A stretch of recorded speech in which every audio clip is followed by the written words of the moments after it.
crazy but so real. Every night, darling, I love you.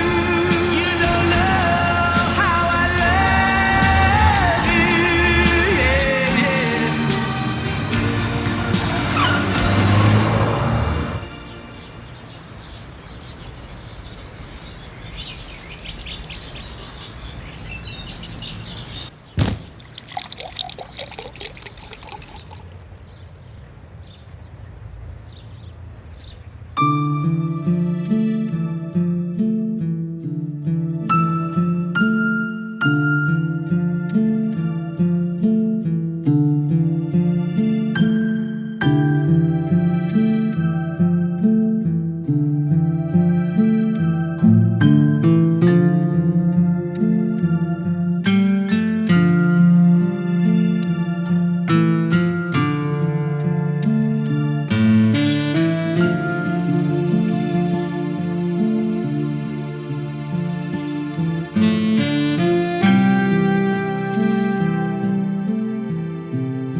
سلام خانم.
خدای کمکم کن.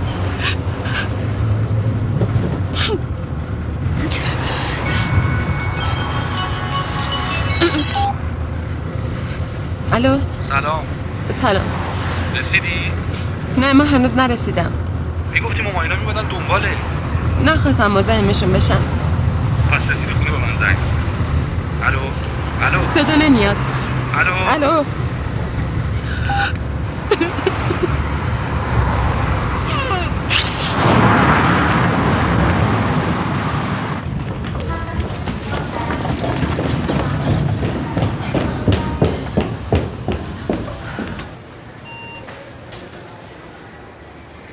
سریع ببریدش اتاق عمل. میبخشید اینقدر رک میگم آقا، شما چیزی در حد یک جسد دارین تحویل ما میدین، گفته باشم. لطفاً سریع مجوز عمل امضا کنید. این فرم رو باید پر کنید. نسبتتون رو با بیمارم بنویسید.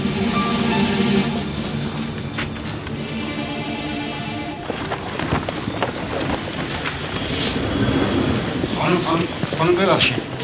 قبض باید پرداخت کنید. من تازه رسیدم ایران. اینقدر پول ایرانی ندارم. به هر حال باید پرداخت کنید، حداقل نصفشون.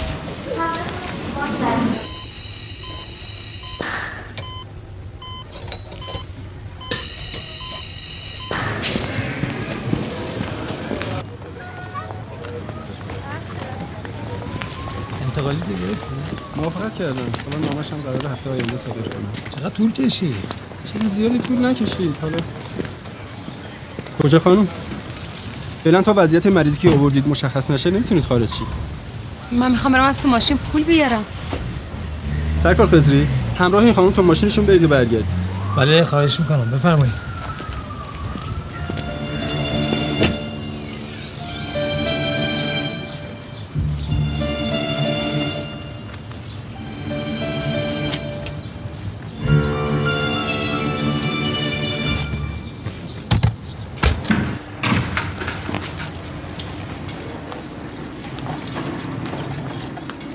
ایشالله تا فردا صبح به هوش میاد. خدا دوباره بهت بخشیدش.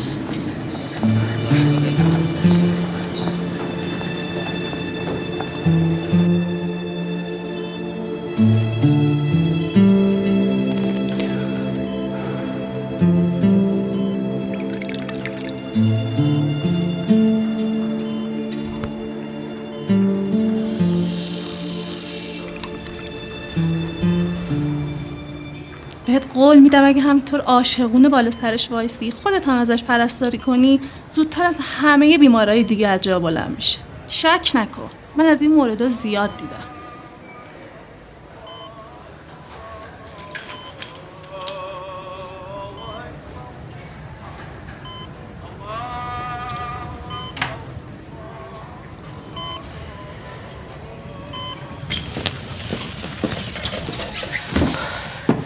فکر میکنین خطر کاملا رفع شده؟ وقتی دکترش خندون گذاشت و رفت این حالش خوبه دیگه. میشه این اینجا بمونه؟ من زود برمیگردم. داشت یادم میرفت خودم رانندگی نکنم بهتره. هنوز تمرکز ندارم. باشه تا وقتی برگردیم اینجا امانت میمونه.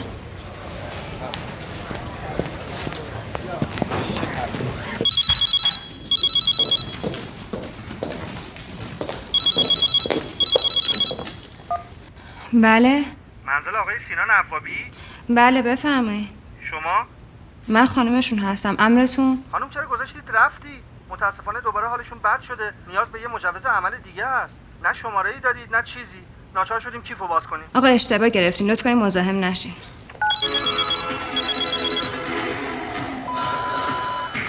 خانم عفابی، من از بیمارستان عرفان زنگ میزنم. اگه به حرفای من شک دارین به شماره‌ای که روی دستگاه تلفنتون افتاده زنگ بزنید. آقای سینان عفابی تو این بیمارستان بستری‌ان. حالشون دوباره بد شده. یه مجوز عمل دیگه از شما میخوان. هزینه ها رو هم باید هر چه زودتر پرداخت کنید. الو، شکل و قیافش یادتون نیست؟ شیفت من نبود. آخه اسمی مشخصاتی مگه نمیگی مجوز عمل رو امضا کرده؟ ببخشید ما پرستاریم، مفتش که نیستیم. الان عزیزم دکتر کریمی داخلی چند بود؟ اوکی سیاه مرسی. شما زنشی؟ یعنی چی خانم شما زنشی؟ ببخشید میگم شاید یکی باش دشمنی داشته یا شاید هم تصادف کرده خواسته سوار کنه برداشته آوردتش اینجا. ممکنه نه؟ بله شاید، ولی شوهرتو پیچیده بودن توی رو تختی خیلی گرون قیمت. بله بفرمایید.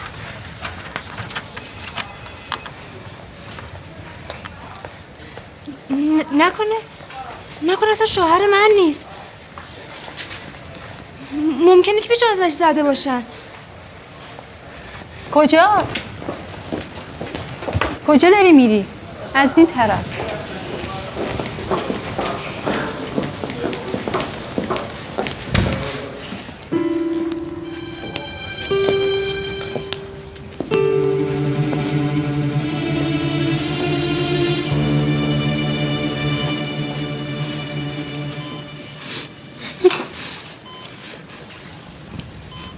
هر کی بوده انقدر دوستش داشته که پی همه چیزو به تنش مالیده.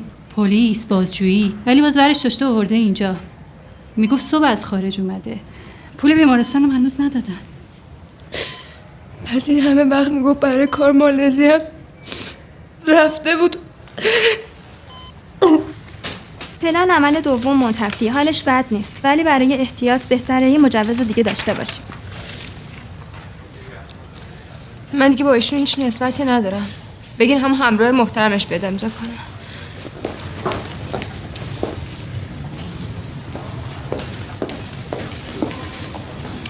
اجازه هست؟ بله. مدت‌ها بود حدس می‌زدم و هر دفعه هم به طرز احمقانه‌ای آرزو می‌کردم که اشتباه کرده باشم. ولی دیگه همه چیز تموم شد. برای من تو دیگه وجود خارجی نداری. مطمئنم که حتی تأسفم نخواهی خوند. الا در مورد خونه و سهام شرکت. البته خوشحالم که هیچ چیزی رو به نامت نکردم. حالا لطف کن هرچی زودتر این لکه ننگ از دامن خودم و خانواده‌ام پاک کن و از زندگیم برو بیرون. اون وقتی که با خیال راحت میتونی به همون عشق به ظاهر فراموش شدت برسی. مژده.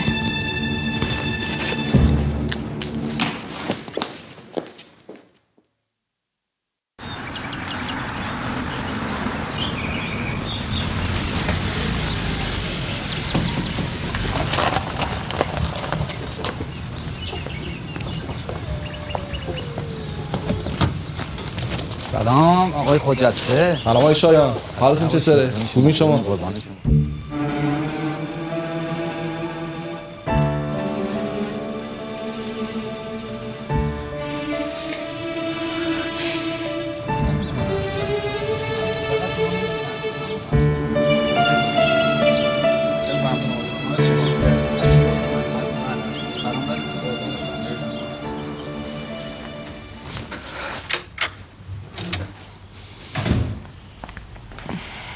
سلام. زود اومدی؟ همه زنا مرداشون دیر بیان خونه نگران میشن. تو یکی برعکسی؟ نه. تلفن که کردی نگفتی میام. ترسیدم. چرا اینقدر میترسی همش تو؟ این آقای شایان چرا پرت و پلا میگفت؟ میگه مبارکه، خانمم گفته زانتیا خریدی واسه خانمت. گفتم کدوم زانتیا؟ گفت ما که بخیل نیستیم، حالا خریدی چرا قایمش میکنی؟ زانتیای دودی.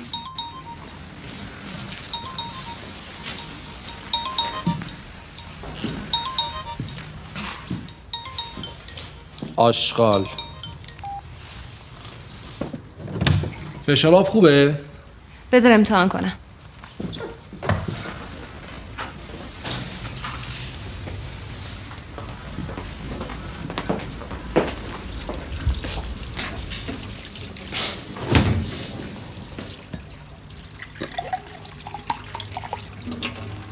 آشغال عوضی.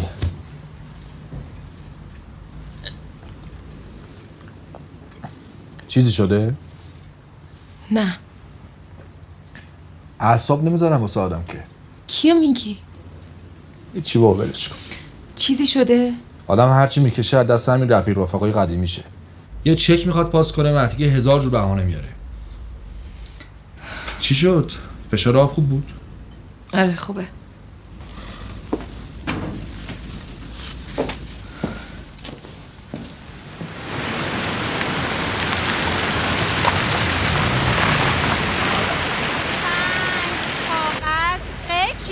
مجید جان شما بگو.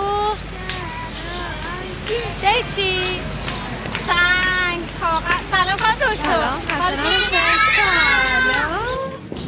سلام. سلام.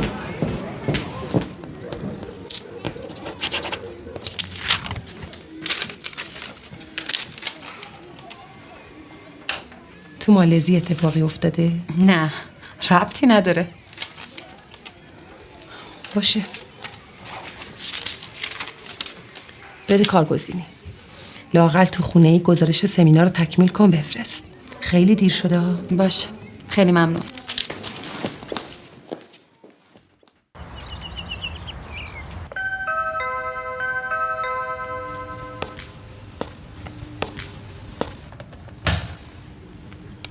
بله. منزل خجسته؟ بفرمایید. خانم شاکری؟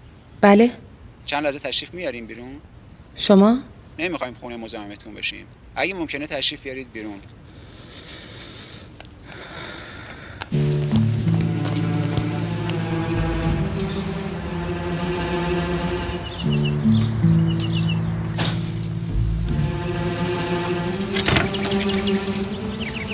بله، امرتون.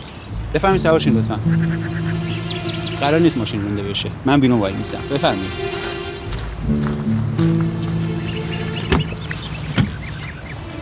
بفرمایید. واقعا غافلگیر شدم. میدونستم خوب شدی. به بیمارستان زنگ زده بودم ولی نمیدونستم انقدر خوب. حالا غافلگیریت برای بعده. زنم همه چی رو فهمیده و ول کرده رفته. خیلی چیزا رو با خودش برده. متاسفم. اگه فقط یه ساعت بیشتر تحمل میکردی لازم نمیشد کیف منو باز کنن، بزنم زنگ بزنن و همه چی رو بشه. واقعا متاسفم. متاسفی؟ تمام شد؟ همین؟ من به خاطر خودت رفتم. به خاطر سلامتیت. سر من ضربه خورده. تو داری پرت و پلا میگی؟ پای زن من وسط اومده، یعنی وسط کشوندیش. پای شوهر تو هم باید وسط بیاد. زندگی من از هم پاشیده، زندگی تو هم باید از هم بپاشه. تازه اینجوری یر به یر نمیشی. بازم تو جلوتری. سالم و قبراق. آماده مثل همیشه بازم همه رو بپیچونی. برو منتظر اون بلایی باش که سرت میاد. برو.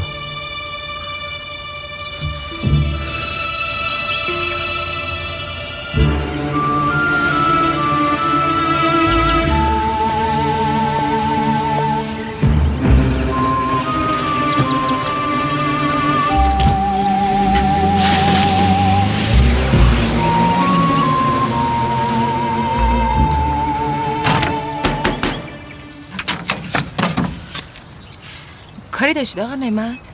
آقا گفته بودن بیام درختای اون پشت هرس کنم. بفرمایید.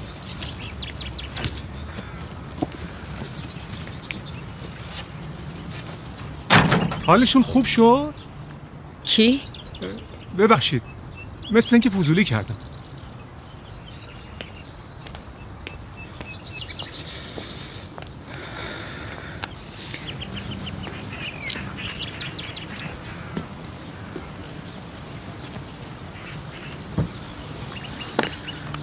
خسته نباشید. دست شما درد نکنه. حال خانومت چطوره؟ به لطف آقا خوبه. قرصش که تموم نشده. دیگه قرص نمیخوره. ممکنه لازمت بشه.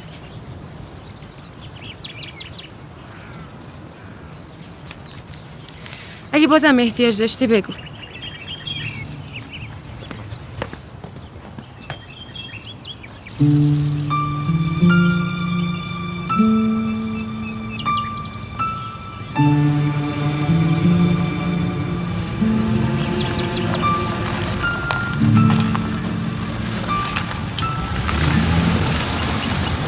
نبودی اداره؟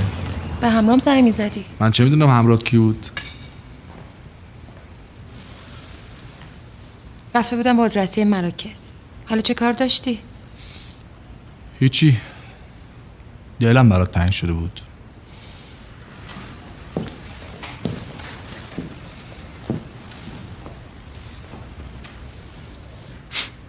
تقدیم با عشق. این روزا خیلی مد شده نه؟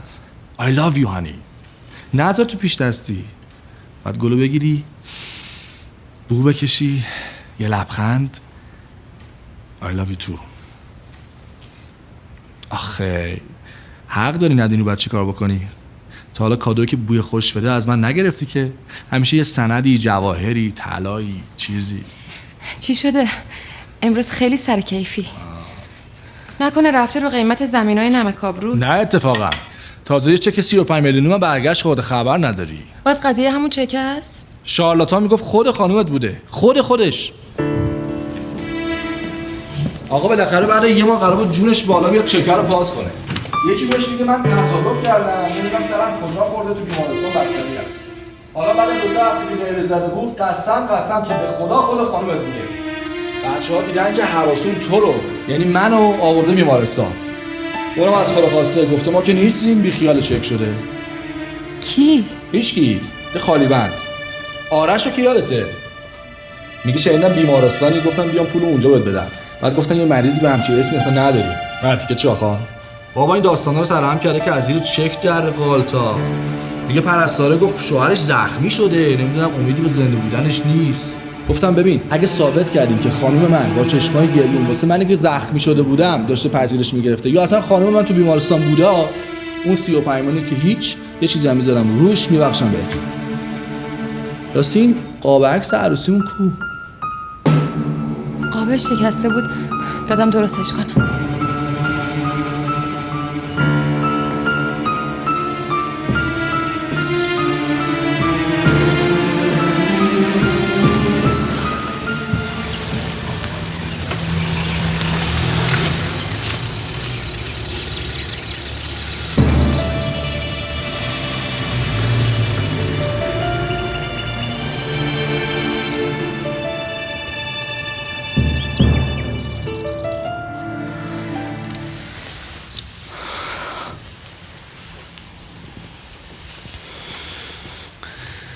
شناسنامه‌تو کجا گذاشتی؟ همیشه توی این کموده بود. اونجا نیست. واسه چی میخوای؟ نمیتونم بگم. سورپرایزه. این دفعه زمینه یا باغ؟ بگم که دیگه سورپرایز نیست. شایدم یه ویلا باشه تو شمال. حالا چرا شمال؟ مگه نمیگفتی زمان دانشجویی همش میرفتی شمال؟ ازش خیلی هم خاطره داری. حالا میگی کجاست؟ پیش مامانمه. برای مستمری بابا لازم داشت.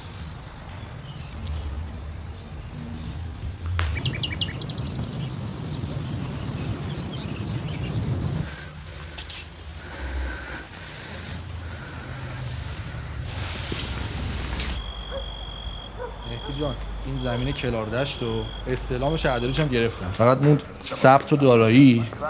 اینو فقط تو میتونی زحمت بکشی. من خیلی گرفتارم این روزا. تو فقط کافیه به کارت من بدی. همه کارش از بوته من. قربون دستت. خیلی لطف میکنی. هیچ بردار چقدر دادی؟ اونو 5 میلیون میخواست ولی من 30 میلیون بیشتر ندادم. پس تا اینجا که میشه 37 تا. آره دیگه تقریبا. مرسی ما خودمون برمی‌داریم.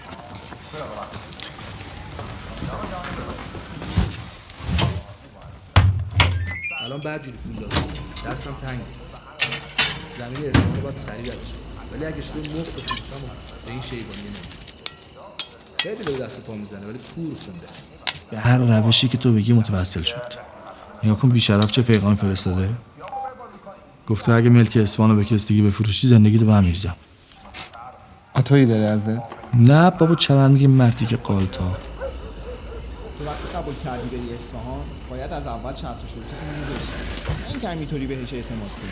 باور کن روح منم از این قضیه خبر نداشت. من چی می‌دونستم شیبانی برای من نقشه کشیدی. تو چرا اینقدر زحمت میدی به خودت؟ خب میگفتی شمسی خانم میومد کمکت؟ کار داشت. گفتم یه چند روزی نیاد. تو که شیبانی خوب پیشرفتی. قبلا باش معامله کرده بودی. آها.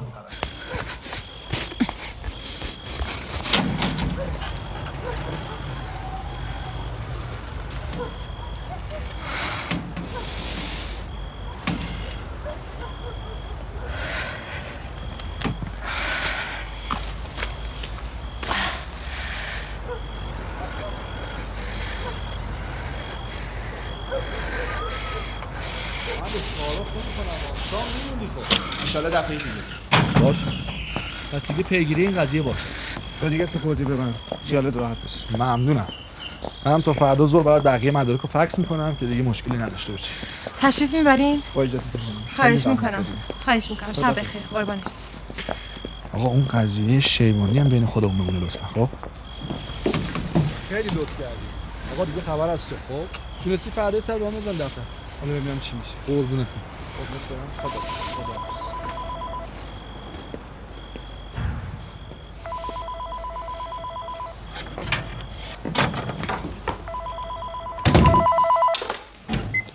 الو. الو.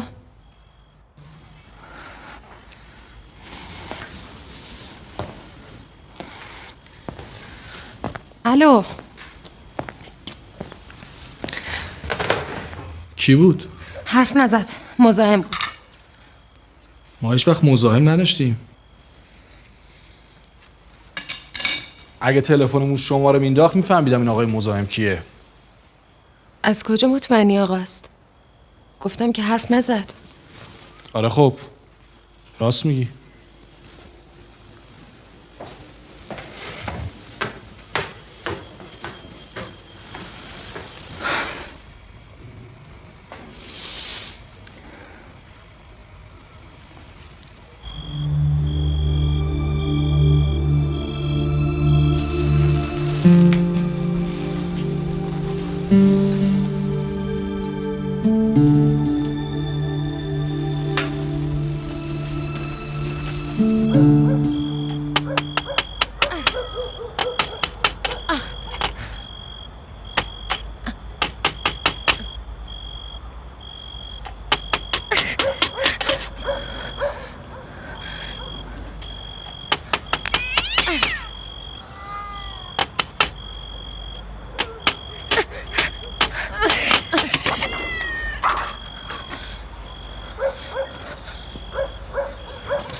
الو فوریت‌های پلیس بفرمایید. سلام. سلام علیکم. ببخشین یه زانتیرای دودی که نمره هم نداره یه مدتی جلوی خونه ما پارک شده. یعنی مورد مشکوکه؟ فکر میکنم دزدی باشه. آدرستون لطفاً؟ لواسون؟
Mozart, Wolfgang Amadeus. I had a long talk with a lady in musical therapy, Johnny. She says that Mozart's the boy for you, the room that sweeps the cobwebs away. What the lady said. You know, it's wonderful how they have those music tonight, Johnny. They have music for dipsomaniacs, music for melancholiacs. صداش بیدارت کرد؟ نه تشنمه. تو برو بخواب من آب میارم.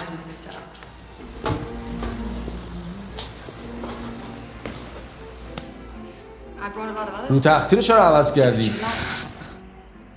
اون قبلیه چی شد؟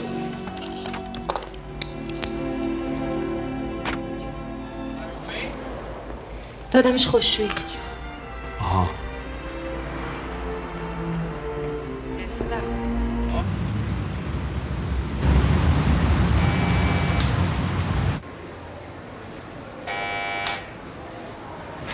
بله بفرمایید. آقای نوابی کار داشتم. خانم رفیعی؟ نه خیر من از بنده رو میشناسن. من کار مهمی باهاشون دارم. لابد خبر دارین آقای مهندس تو جاده تصادف کردن. کی؟ حدود 3 هفته پیش. الان حالشون چطوره؟ یه مدتی اصلا شرکت نمیان. بیشتر دنبال دوا درمونن. MRI، CT اسکن.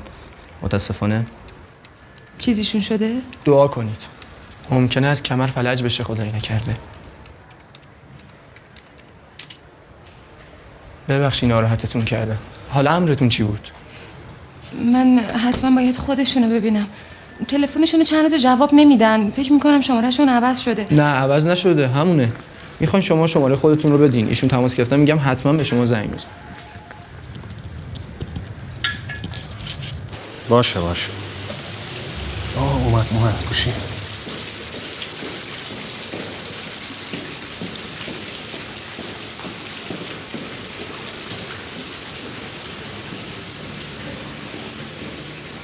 من بعدم با تماس میگم.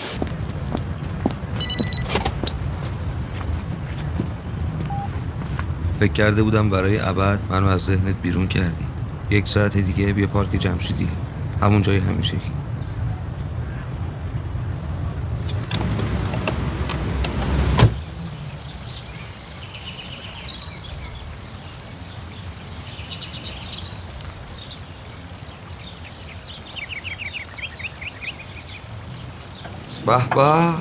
به فکر نمی‌کردم انقدر زود دلت برام تنگ بشه. پای شهروزو چرا وسط کشیدی؟ پای زن من چرا وسط اومد؟ اگه فقط به خاطر زنته، حاضرم برم باش حرف بزنم برگرده سر خونه زندگیش. دیگه حالا خیلی دیر شده. رفت برای همیشه. ولی من هنوز به شهروز چی نگفتم. کاری هم نکردم که پاش وسط بیاد. تو که منو خوب میشناسی. همه بدیام نوک زبونم و همه خوبیام ته قلبم. اونو میبینی؟ اینو نه. هیچ وقت ندیدی. من به شهروز هیچی نگفتم. اومده بودم اینجا داد بزنم، بد و بیراه بگم، ولی دلت به حالم سوخت. به حال بدبخت علیلی که یه عمر قالش گذاشتی. میدونم باور نمیکنی. رفتم که تو زنده بمونی. باور نکنم خیلی بهتره، چون اون وقت باید بگم خیلی ممنون فرشته نجاتم، الهه حیاتم، که میدونم اون وقت خیلی اذیت میشه. اگه بگم زندگی تو سیاه میکنم عصبی میشی. شدم شمشیر دودم. میبینی تقدیر رو؟ فکر میکردی یه روزی اینطوری تقاس پس بدی؟ گفتم که باورش خیلی سخته. 5 سال پیشو میگم. اون موقع هم رفتی که من بمونم؟ اگر عروسیمون سر میگرفت میدونم بعد از 1 ماه کارمون به طلاق میکشید. اون وقت با یه خاطره بعد از هم جدا میشد. یعنی باید تو جای هر دومون تصمیم میگرفتی. راستی امانتی پیش من داری. یه رو تختیه. زود نمیرفتی به خودت پس میدادم. میفرستم برام.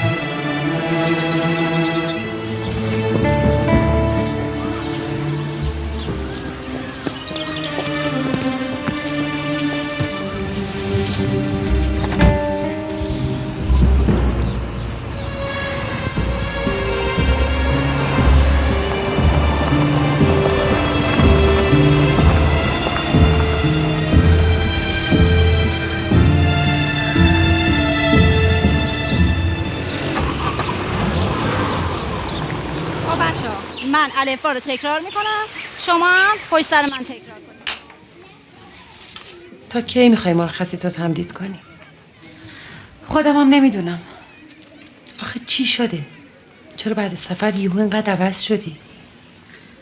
درست میشه، فقط یکم بهم فرصت بدی. این آقای شایان هم ولکن نیستا. معلومه خانمش هوس زانتیا کرده این قصه رو برای سرم کرده. بهش گفتم آقای شایان زانتیا کدومه؟ خب من اگه زانتیا خریده باشم دیگه چرا قایمش کنم؟ حالا خدا رو چه دیدی؟ چکامو وصول کردم، شاید زانتیا هم خریدم واسط. دوست داری زانتیا؟ من از زانتیا متنفرم. بیچاره آقای شایان. به خانمش بگه اشتباه دیدی چه علم شنگه‌ای را بندازه که به خدا با همین 2 تا چشای خودم دیدم خانمش داشت با زانتیا دودی میومد، نمیدونم میرفت. درسته این آرش یه حرفایی میزنه که اصلا به عقل نمیگنجه. چی میگه؟ مرتیکه پرو باز میگه تو بیمارستان بودی. میگه سر تاریخ چک بحث داشتم با اومدم بیمارستان ندیدمت. میگم من بیمارستان بودم، میگه آره تازه خود خانومت هم بود. دم درم با مأمور انتظامی جلوی بیمارستان جر و بحث میکرد و میگه تو می‌خواستی از بیمارستان بری بیرون و نمیذاشته، داشتی باش چونه میزدی. حرفایی میزنن. حالا کی این قضیه رو دیده؟ سیامک. هیم قسم آیه به خدا خود خانومت بود ولی ما رو تحویل نگرفت. سیامک؟ آره فیلم بردار عروسیمون.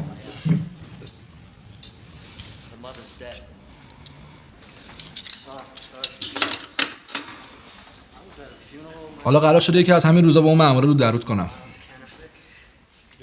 یعنی چی؟ یعنی هر کی هر چی گفت تو باید اعتنا کنی؟ برای چی پای منو وسط میکشی؟ خب حرفی که تو جمع زدم دیگه نمیتونم بزنم زیرش و الان بعد 35 میلیون چک و یه جا ببخشم بره. ولی من از خودم و خودت خیالم راحته. یادت گفتی مطمئن باش که با همون پرنسیب یه مهندس میرم تو کار بساز بفروشی؟ ولی حالا شده عین دلالا. حرف زدنت، شرط بستنت، همه کارات یه جور دیگه ای شده. آره ولی هنوز یه خصلت مهمشون رو یاد نگرفتم. دروغ گفتن. پس هنوز امیدی بهم هست. تو چی؟ هنوز که ازم ناامید نشدی؟ بله؟ دوست دارم.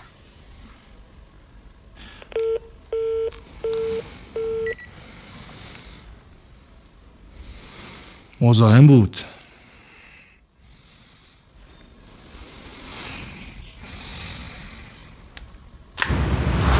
دیدی که تا اینجاش به من ربطی نداشته، ولی خب امروز خودش بهم زنگ زد. شهروز خان عزیزت میخواد با هم حرف بزنه. بچه زرنگیه، کلی راجبم تحقیق کرده، از همه جیک و پوک هم خبر داشت. حقیقتو بهش میگی؟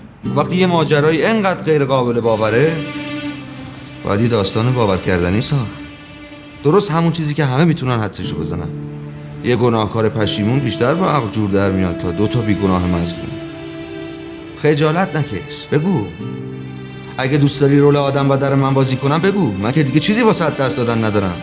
حسابای مسدود، بی خانمان، جسم علیل، شرکتی که دیگه به زودی حتی توش رام نمیدن. با این همه دیوونه مثل من جسارتشو داره. حاضر هر کاری بکنه برای کسی که یه موقعی خیلی دوستش داشته و هنوزم.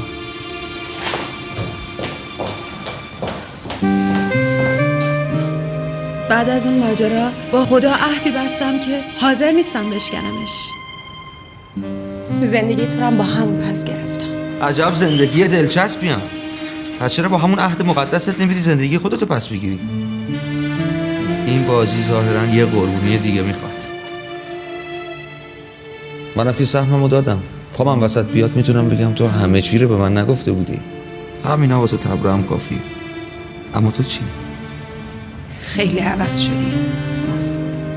برای هر دومون متاسفم.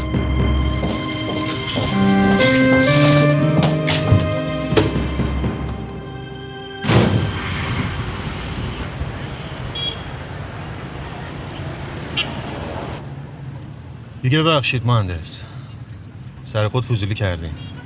شما زیر بار نمیرفتی خواستیم ثابت کنیم. امیدوارم دیگه برای پول بهونه نیاری. حاضر بودم 2 برابر اون پولو بهتون میدادم ولی حرفاتون دروغ بود. خیلی خب برو دیگه.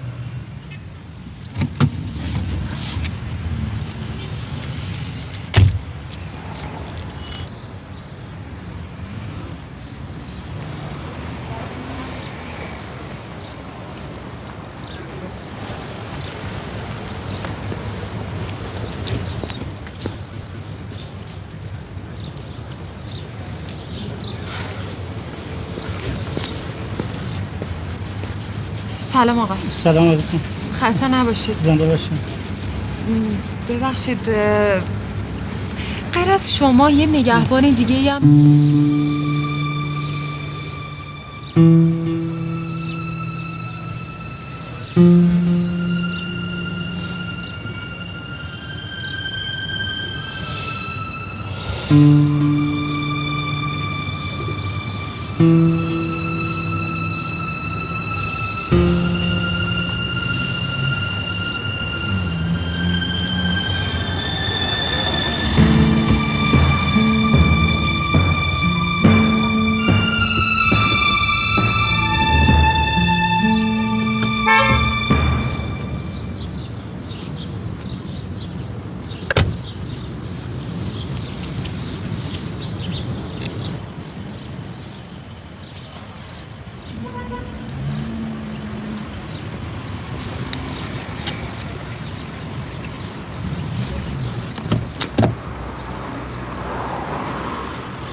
با مأمور چند حساب کردی؟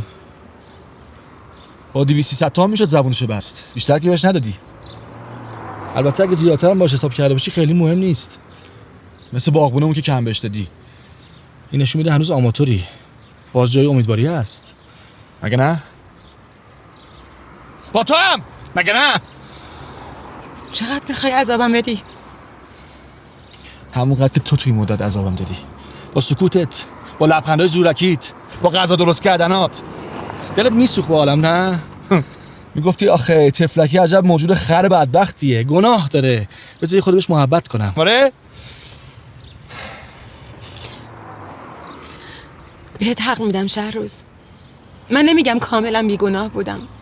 قبول دارم تو این سالا خیلی چیزا رو ازت پنهان کردم، ولی میتونم برات توضیح بدم. و تو باید آروم باشی، به تمام حرفای من گوش بدی. دیگه خیلی دیر شده. همه چیزایی که باید تعریف کنی که همه باور کنن بذار واسه روز دادگاه. البته شاید اون خیلی کاملتر از تو بتونه برای قاضی ماجرا رو تعریف کنه. مجروحو میگم. داری همه چیزو خراب میکنی. من میتونم توضیح بدم. اینقدر زود قضاوت نکن. موبایل. گفتم گوشی تو بده به من.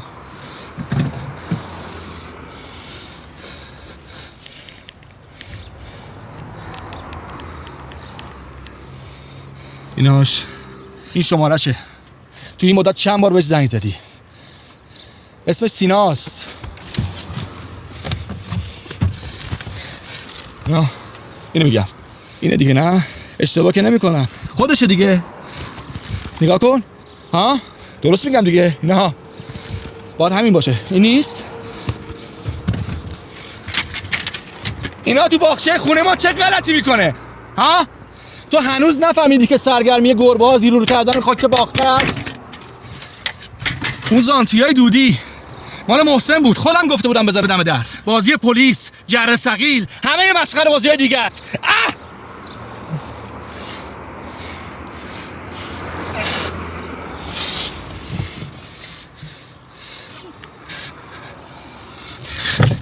برو بیرون.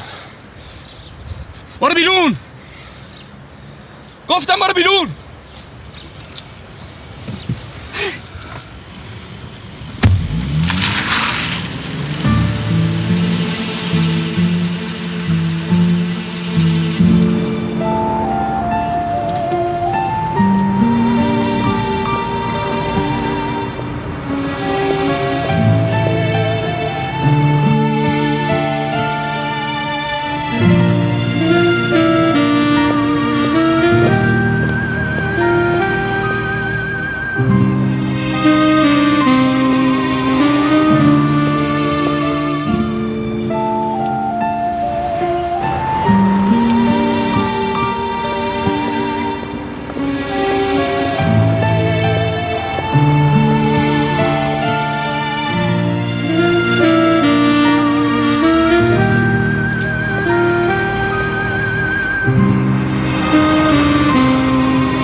میشنوی نسیم؟ صدای دانیاله ها.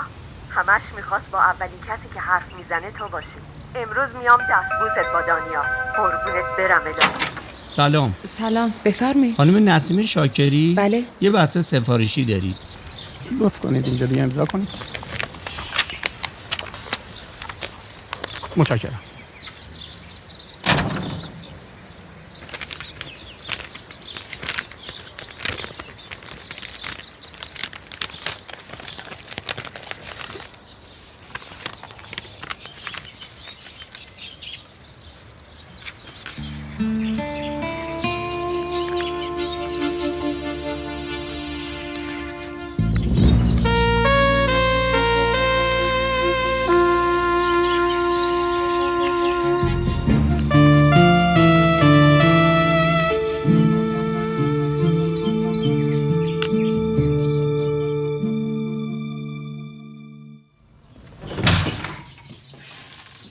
سلام آقا.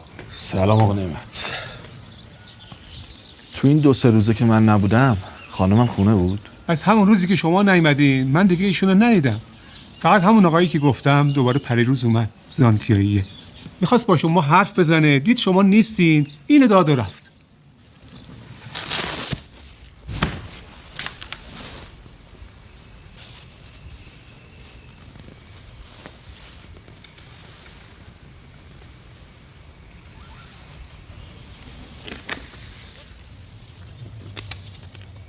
احتمالاً با دروغایی که برات سرهم کرده حسابی خام شدی. من نه دل خوشی از اون دارم نه از تو، ولی میخوام ببینم تو حقایقی رو بهت بگم که از شنیدنش حیرت میکنی.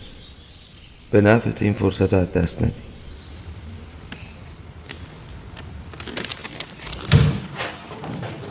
سلام آقای مهندس. سلام. سلام.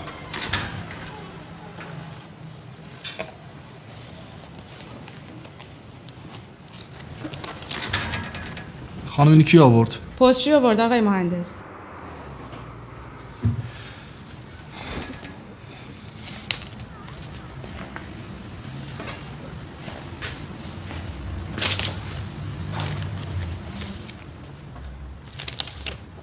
میدونم که شاید این داستان رو باور نکنی، ولی حداقل به احترام زندگی مشترک ولی کوتاهمون ازت میخوام فقط برای یک بارم که شده اونو بخونی. همین. لااقل اینطوری مطمئن میشم که بعدها خودم رو سرزنش نخواهم کرد.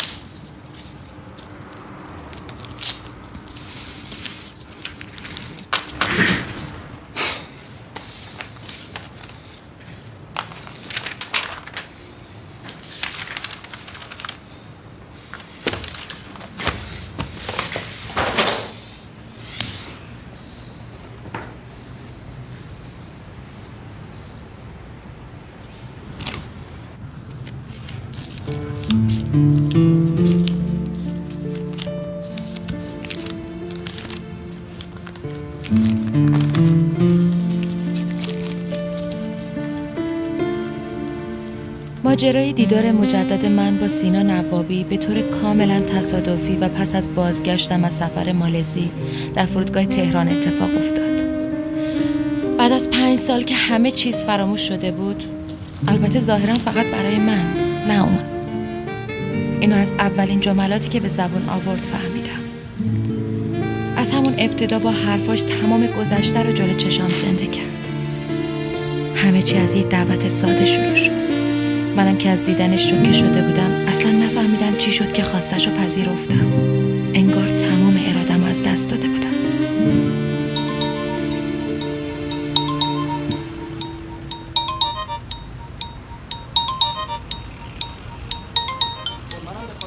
از اول اصرار داشتم. ایشون که خریدار هستن باید تشریف بیارن تهران، نه اینکه من پاشم بیام اصفهان. زمین تو اصفهانه که باشه، چه ربطی داره؟ مگه دوره ناصرالدین شاست؟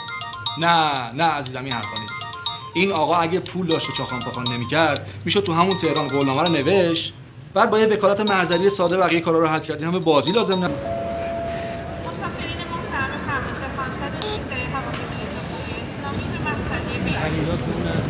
ببخشید. من که دیوانه نیستم بیام زمین خودمو دوباره ببینم. یه لحظه گوشی یه لحظه خواهش میکنم. بله. الو.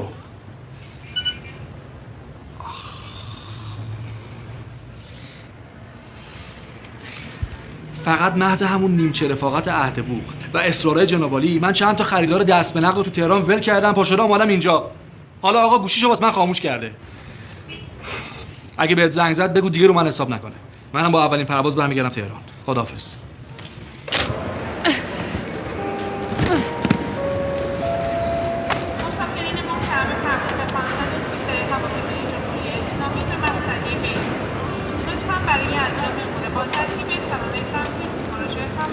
ببخشید آقا، اون ساکو لطف میکنید.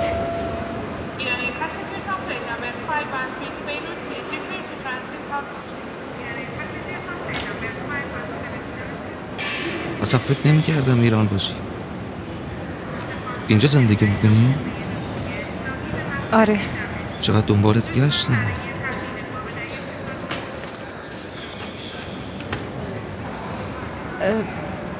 حالت چطوره؟ خوبی؟ چی باید بگم؟ ازدواج کردی نه؟ آره. درست چی؟ تموم شد؟ تغییر رشته دادم. گفتار درمانی. 2 سال پیش تموم شد. با همه اتفاقای گذشته الان که دیدمت بازم دلم لرزید. بگذریم سینا. چرا حالم گذاشتی؟ فکر نکردی چه بلایی سرم میاد؟ حالا کجا میری؟ ماشین هست اگه میخوای برسونم. نه خیلی ممنون. میان دنبالم. خداحافظ. ببین این کارت من پیشت باشه، گمت نکنم. یه موقع اگه کاری داشتی بهم زنگ بزن. باشه خیلی ممنون. مراقب خودت باش. تو هم همینطور. خداحافظ. متاسفانه موبایل آقای واحدی هم در دسترس نیست. من واقعا شرمنده‌ام. شما چرا شرمنده این؟ شما مقصر نیستین که خانم. به هر حال من از طرف ایشون از شما معذرت میخوام. آخه جالب اینجاست خودش اصرار داشت که من زودتر پاشم بیام که به این تعطیلی آخر هفته نخوریم قال قضیه رو بکنیم. و الان من 3-4 تا آپشن عالی دیگه داشتم. اصلا برام مهم نبود که بشه یا نشه. باور کنید برای آقای شیبانی هم یه کار اضطراری پیش اومده بود. و الا برای تو قرار محضرم گذاشته بودن. خانم من برمیگردم تهران. راجع به واگذاری هم بعد از اول فکر کنم. ولی به من سپردن تا فردا که میرسن همه جور وسایل آسایشتون فراهم شه. زنگ زدم هتل جا رزرو کردم. این الان خانومم بود که مرتب از فرودگاه زنگ میزد. بعد از 2 هفته از یک کنفرانس علمی تو مالزی برگشته، توقع داشته که برم دنبالش ولی من نرفتم. چرا؟ چون تو این خراب شده گیر افتادم. حالا بعد از فرودگاه جاده قم ماشین میگیره بره لواسون. به هر حال من نمیخواستم که کنسل کرده باشم. فکر میکردم آقای شیبانی هم همینقدر به قرارشون پایبندن. حالا فکر کنید 2 هفته و 1 روز. خواهش میکنم به خانمتون زنگ بزنید بگید فردا میای. نمیتونم. فکر میکنه شاش دهنسوزیه. شیبانی رو گفتم.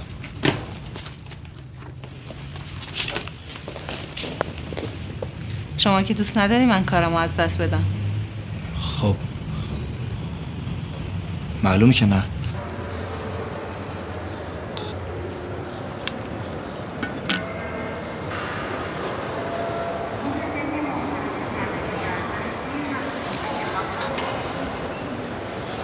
دلش واسه صاحب دوست داشتنیش تنگ شده بود.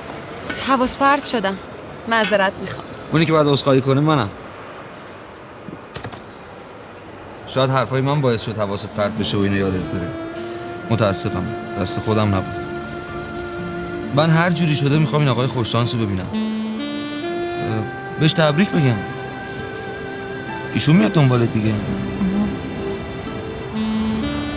به نظر تو ما میتونیم با هم دوست بشیم؟ منظورم آقا شهروز. بله آقا شهروزه. 2 تا دوست خانوادگی صمیمی. چرا که نه؟ خیلی هم خوشحال میشم. مطمئنم خانومم هم از دوستی با تو خیلی خوشحال میشه. مگه تو هم ازدواج کردی؟ خیلی خوشحال شدم. تبریک میگم.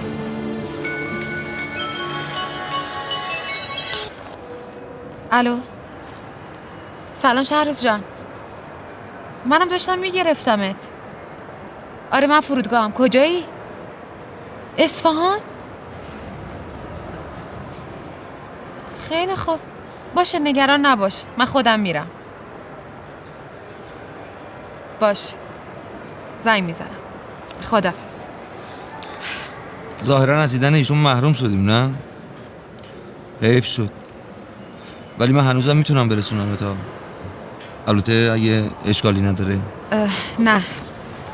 نه خیلی ممنون. راه من دوره. مزاحم نمیشم. دست شما درد نکنه دیگه. یعنی ما از مسافرکشای فرودگاه هم غریبه تر شدیم. نه رام دوره. از نوشهر که دیگه دورتر نی. ویلای بابام یادته؟ نفروختیمش. حالا چی هنوز هست؟ آره. گاهی با بچه‌ها میریم. با کیا؟ خیلی. علیپور و شقاقی یادته؟ آره. با هم ازدواج کردن بچه دارم شدن. حالا کجا باید بریم؟ چت شو؟ بیا دیگه.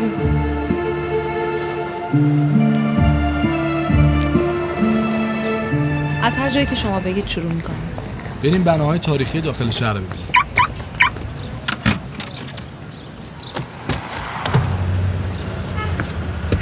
باور میکنید من تا حالا این همه اصفهان اومدم هنوز هیچ جاشو ندیدم؟ همیشه یه کاری، مشغله، گرفتاری چیزی پیش اومده. پس معلوم میشه از اون مردایی هستید که خیلی به خودشون بدهکارن. ای همچی.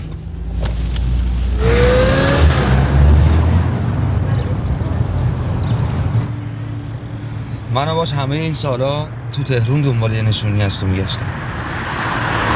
البته این اواخر دیگه مطمئن شده بودم ایران نیست. حالا چرا لباسون؟ خاصی دست کسی بهت نرسه ها؟ هیاهوی شهر رو دوست ندارم. تو که اون موقع عاشق شلوغی بودی. دنیا عوض میشه، آدما عوض میشن، سر عقل میاد. ولی من دوست داشتم همون 5 سال پیش زمان وای میسته.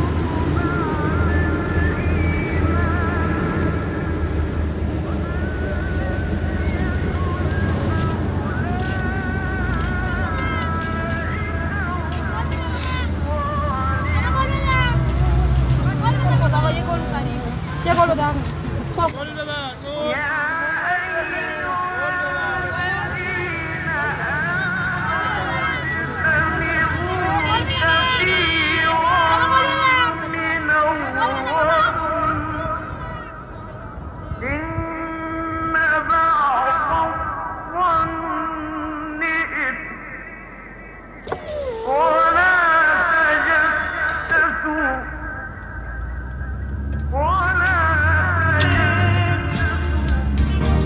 میبینی؟ هنوز یادگاری تو رو گوش میدم. همیشه. به خصوص وقتی میرم شمال. فکر کنم دیگه مژده بو برده. البته بروم نمیاره. راستی یادم رفت بگم اسمش مژده است. زنمو میگم. چه اسم قشنگی. 1-2 مرتبه راجبت ازم سوال کرده. به آلبوم عکسای دانشجوییمون خیلی علاقه داره. میگه این دختره کیه همیشه باهاته. منم میگم یه عشق قدیمی فراموش شده.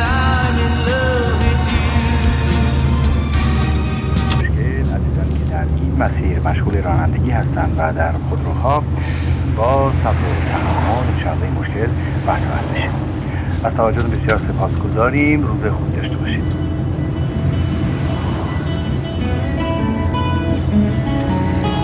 میبینی؟ امروز من رو شانسم.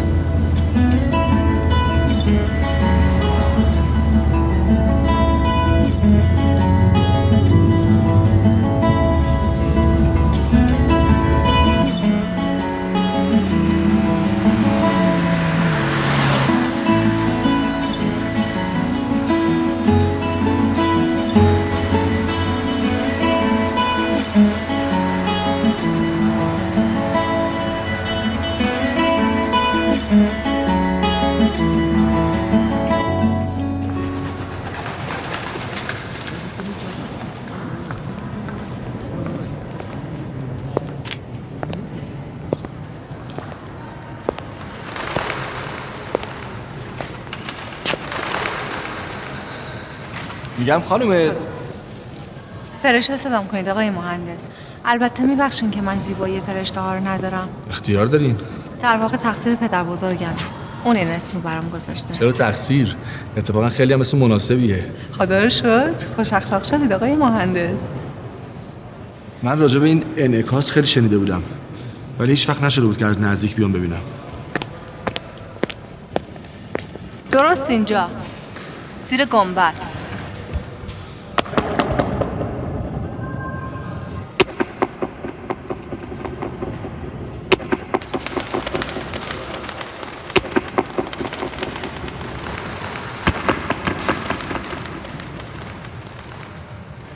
چه حالی داشتن معمارای اون موقع.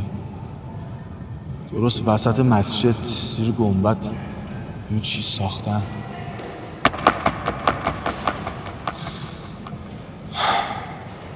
چه حکمتی داشته؟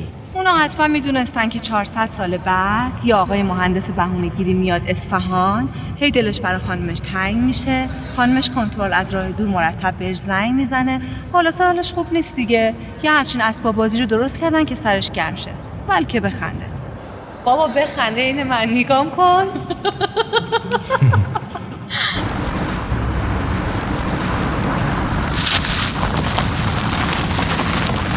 خب صبحونه چی بخوریم؟ تو هواپیما یه چیزایی خوردم. خب که منم تو همون هواپیما بودم و خوردم بهونه است. میگم بریم بشینیم یه خورده گپ بزنیم، یه ذره درد و دل کنیم، از دنیا بنالیم. چی می‌کنی؟ باز به ساعتش نگاه کن. بابا زودتر از مسافر کشان نرسونم دیرتر نمیرسونم. نگران نباش.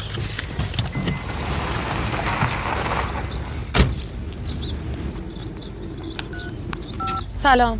سلام نسیم جان، رسیدی خونه؟ نه تو راهم. امضا کردی؟ نه بابا، مهدی که الکی میگه رفته آبادان. خب به این بهونه که حال پدرزنش خراب شد، ولی من مطمئنم میخواد تو این فاصله یه استلام دیگه از سرد بگیره که زمین وخمی نباشه. حالا چه کار میخوای بکنی؟ نمیدونم، الان میبینم اگه بخوام امشب با پرواز خودم برگردم احتمالاً هفته دیگه باید دوره بیام. خب بمون فردا بیا. نگران تو هم آخه. قرار رسید. فکر میکنم یه روز دیرتر اومدن. واقعا اگه من فرشته‌ای مثل تو رو نداشتم چیکار می‌کنم؟ الو. صدا میشه. الو صدای تو خوب میاد. نه صدای تو رو نمیگم. الو شهروز. الو. آنتن نمیده. صدای منو میشنوی؟ من صدای تو رو دارم. اگه میشنوی من بهت زنگ میزنم. الو. خدافظ. الو. میدونی یاد چی افتادم؟ رفته بودیم کو. انگار دیروز بود. سرکارتون نوشابه‌ای من فلفل ریخته بودی.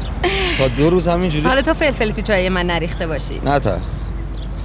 من اهل تلافی نیستم. ولی عجب روزایی بود. یه وقت خانمت نگران نشه. نه بهش زنگ زدم گفتم پروازم افتاده عقب. گفتم شریک تجاریم باید میومد امضا میکرد، نیومد افتاده پس فردا. بالاخره یه روز همینطوری گیرمون بیاد غنیمته دیگه. ببینم مگه این شهروز خانه شما شهروز دیگه درسته؟ از این زبل بازی‌ها نداره؟ مرسی.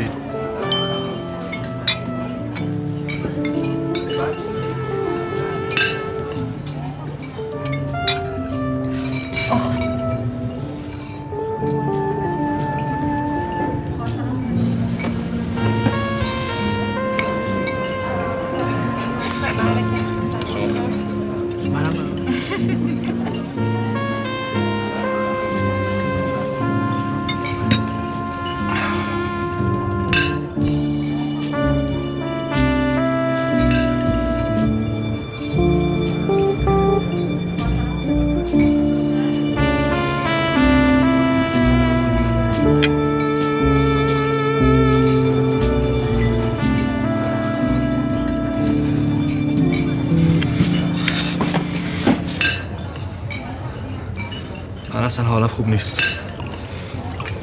هوا اینجا خیلی دم داره. من میخوام برم تهران. ببخشید.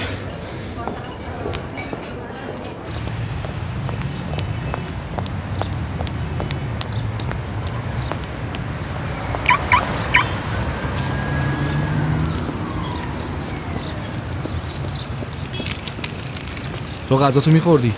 همچین گفتی حالم بده ترسیدم. چمدونمو برمیدارم برمیگردم. میرسونمت. نه مزاحمت نمیشم. نمیخوام تا در خونتون ببرمت زنت ببینه. تا فرودگاه میبرمت. من از زنم هیچ ترسی ندارم. ولی میخوام برگردم تهران. چون واقعا حالم خوش نیست. نمیدونم چمه. بور گرفتم. اینو زودتر میگفتی. سوارشو ببرمت هتل، یه دوش بگیری آروم شی.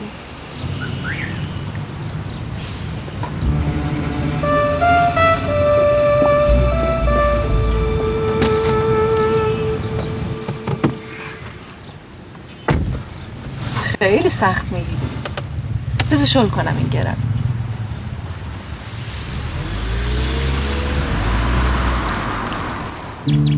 منم مثل تو با پول ازدواج کردم.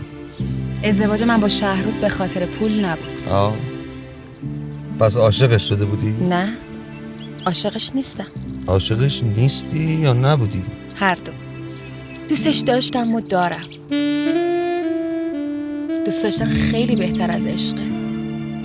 باور کن سینا، نه دیوونه بازی های عشقو داره، نه خیلی زود تموم میشه. عجب چقدر عوض شدی. تو که میمردی واسه خل بازی های من، پلک زدن ها، دست و پا گم کردن ها. سینا الان 5 سال بعدها من که چیزی نگفتم، حرف بدی زدم؟ نه، فقط نمیخوام آرامشم به هم بخوره. خوش به حالت. حداقل یه آرامشی داری که نگران از دست دادنشی. موندم تو حکمتش. بعد این همه سال توی پرواز باز باید همدیگه رو ببینیم. اونم زمانی که دیگه ما باید همدیگه رو فراموش کنیم برای همیشه.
بله.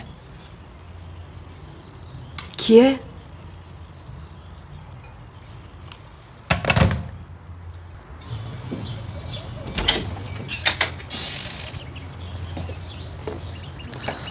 انقدر عجله داشتی در حیاتم باز گذاشته بودی.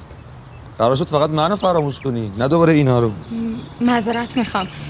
خیلی ممنون. نترس. کرایه حمل بارمو ازت میگیرم. مجبور شدی دوباره منو ببینی. بذارش همینجا. کار را که کردن که کجا ببرم؟ بالا؟ نه.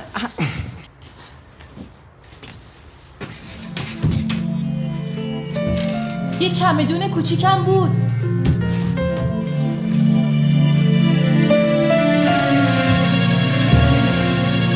چمدونا رو بذار همونجا.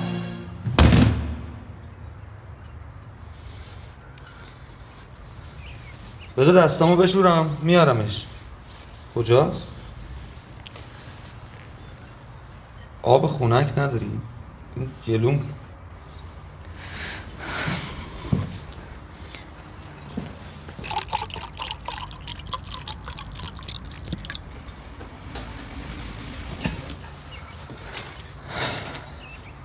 مرسی. خونه قشنگیه.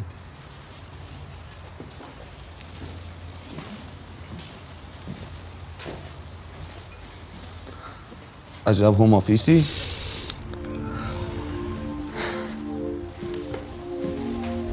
خوبه.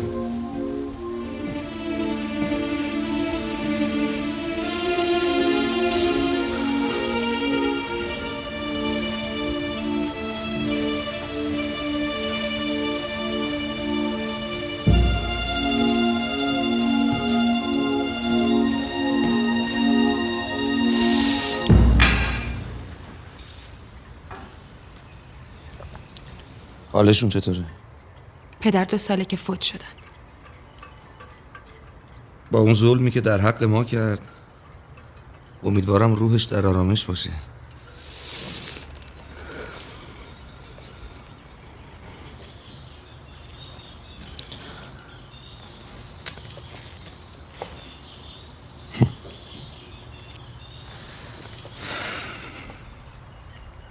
کی میدونه؟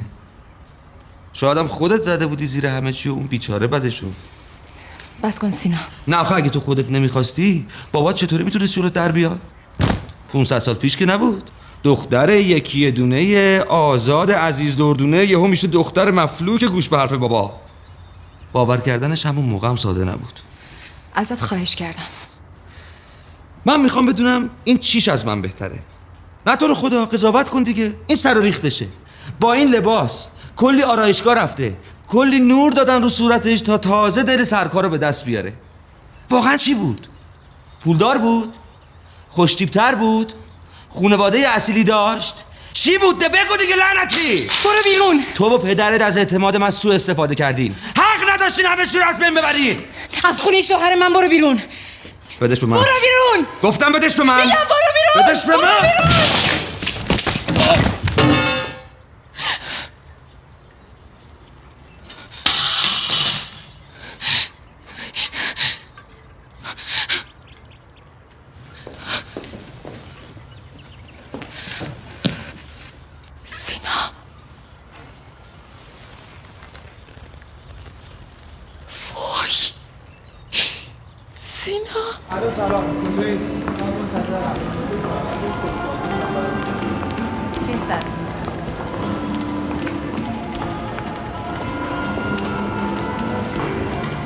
باشه چشم.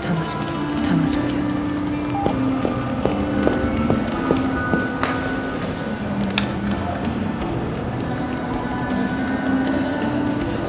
جواب نمیده.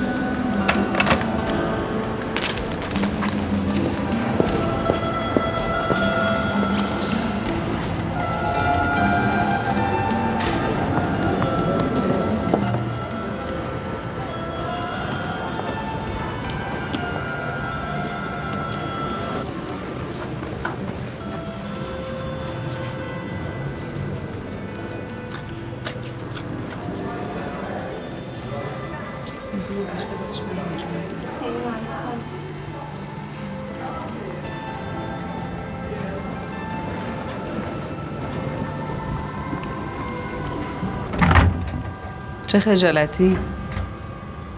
چی کار میکنی؟ خسته شدم اون پایین.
انشالله تا فردا صبح به هوش میاد.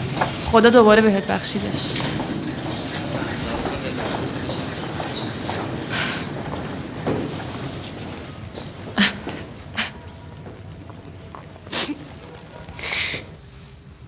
بهت قول میدم اگه همینطور عاشقونه بالا سرش وایسی خودت هم ازش پرستاری کنی زودتر از همه بیمارای دیگه از جا بلند میشه. شک نکن، من از این موردا زیاد دیدم.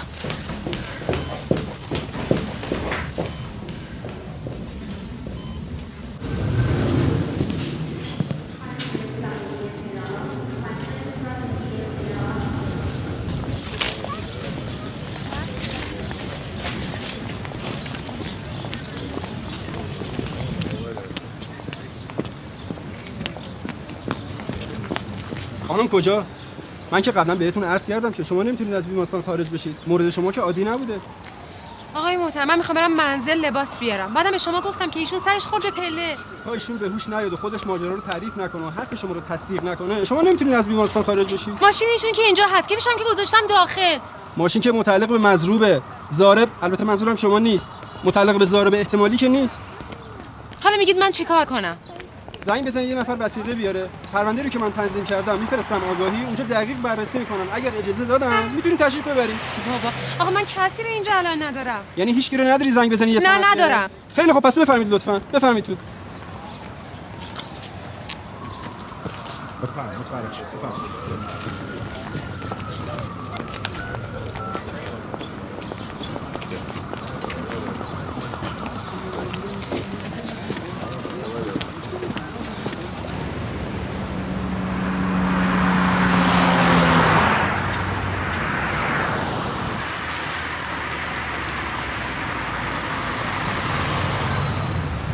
این چه جور جای دیگه اینجیه که نام ماشین داره میرسن؟ عجله نکن آقای مهندس، رسیدیم میبینیم.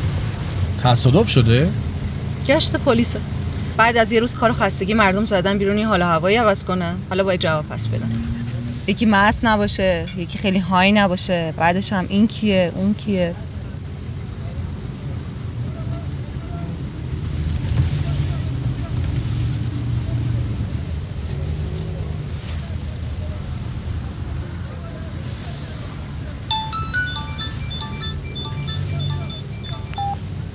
بله.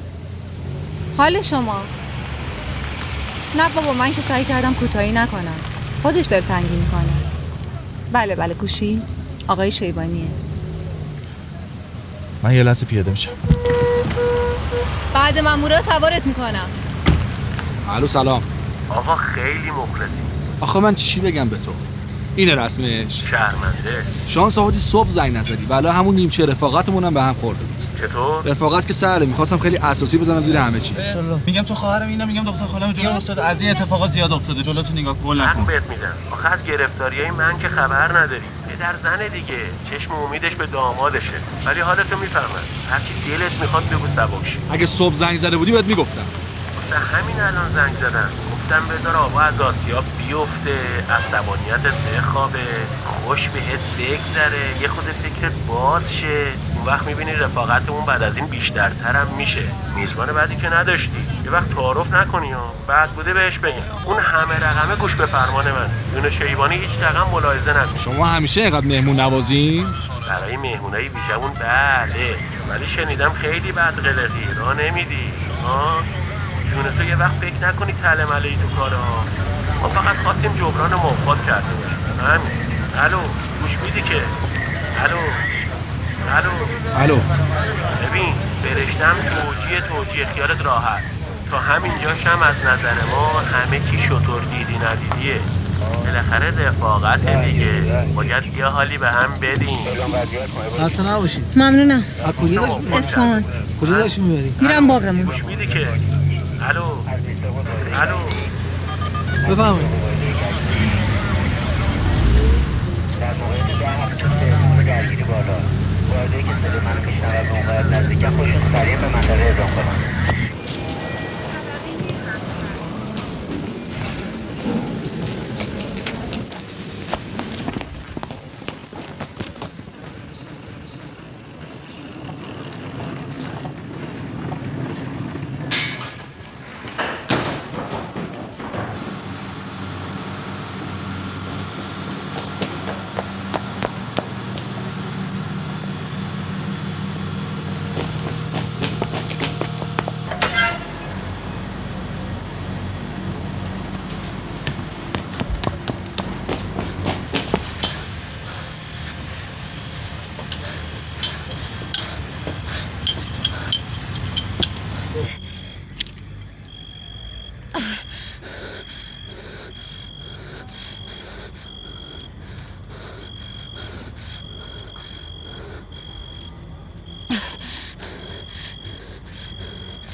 چت شده؟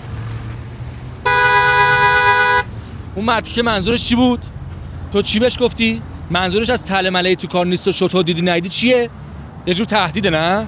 تو از چی میترسی؟ یا بهتره بگم از کی میترسی؟ تو که دست از پا خطا نکردی بنده خدا. خوشبختانه حسرتش هم ندارم. فکر کردی نوبرش آوردی؟ برو هر جا که دلت میخواد.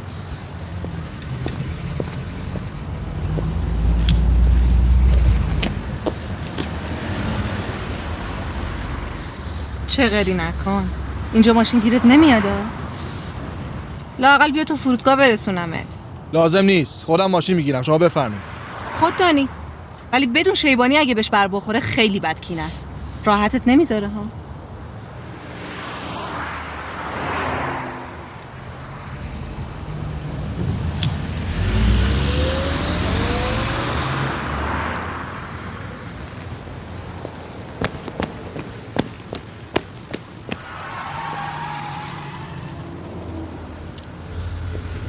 میدونستم همش شلتاقه. بیا بالا. اینو یادت رفت. به رئیست هم بگو راست میگفتن آدما رو یا تو سفر میشناسن یا تو معامله، یا هر دو.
دو روزه که منتظرم. دیگه داشتم ناامید می شدم. پریروز وقتی اون نامه رو می نوشتم حرفای زیادی داشتم باها. قصد داشتم حسابی به هم بریزم. ولی دیروز یه ماجرایی پیش اومد که تغییر عقیده دادم. دیگه حالا باهات کاری ندارم. تو چی؟ اگه چیزی میخوای بدونی بپرس. معلومه مرگ برای تو شیرین‌تر از مکافاتی که خدا واسط خواسته.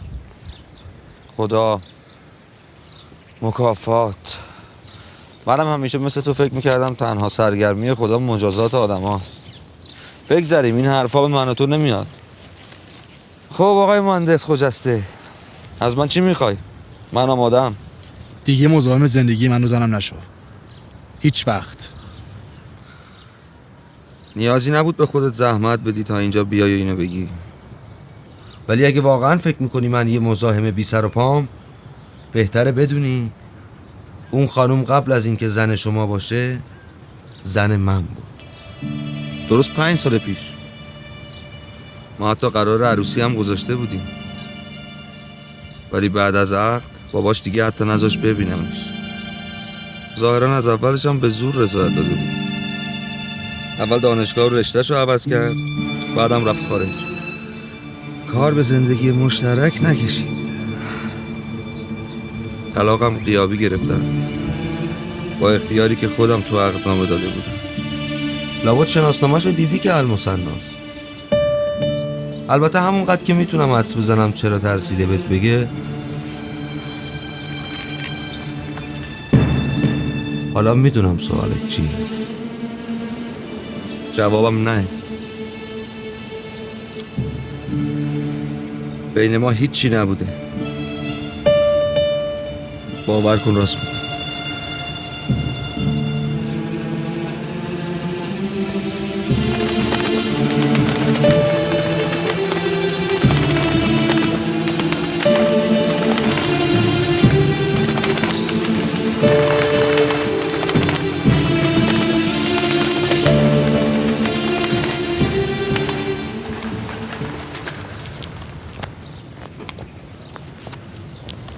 یه لطفی به من میکنی؟ اگه ممکنه اینو بهش برسون.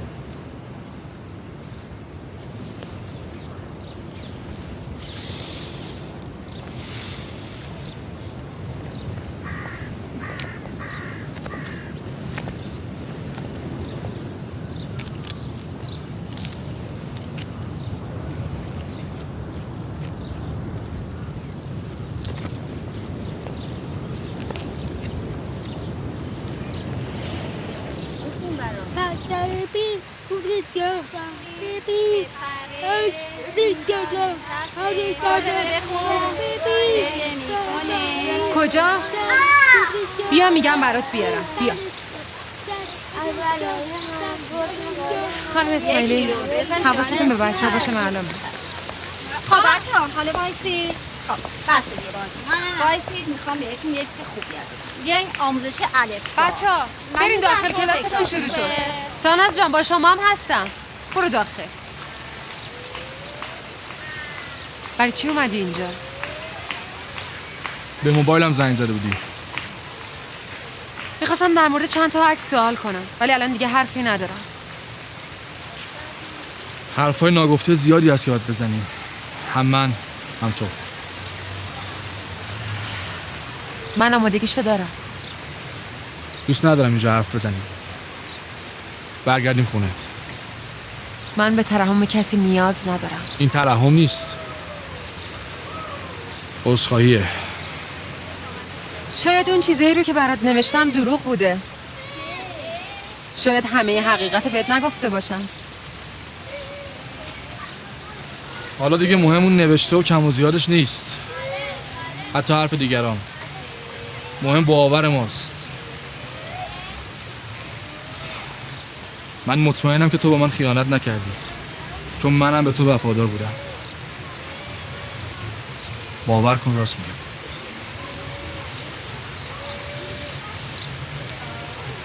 این امانتی مال تو. سینا داد. بازش نکردم چون احتیاجی نبود که بازش کنم.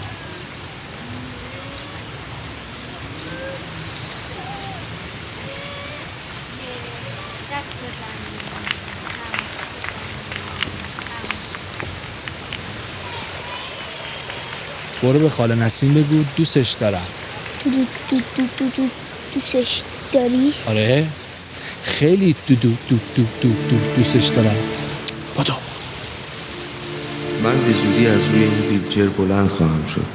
دیروز اینو بهم گفتم. ظاهراً چیزی در حد یک معجزه اتفاق افتاده که با هیچ فرمولی جور در نمیاد. البته من که خیلی سر در نمیارم، ولی هرچی هست گمونم به اون عهد و پیمان تو مربوط میشه. حالا دیگه واقعا خداحافظ تا همیشه حضور خاکی.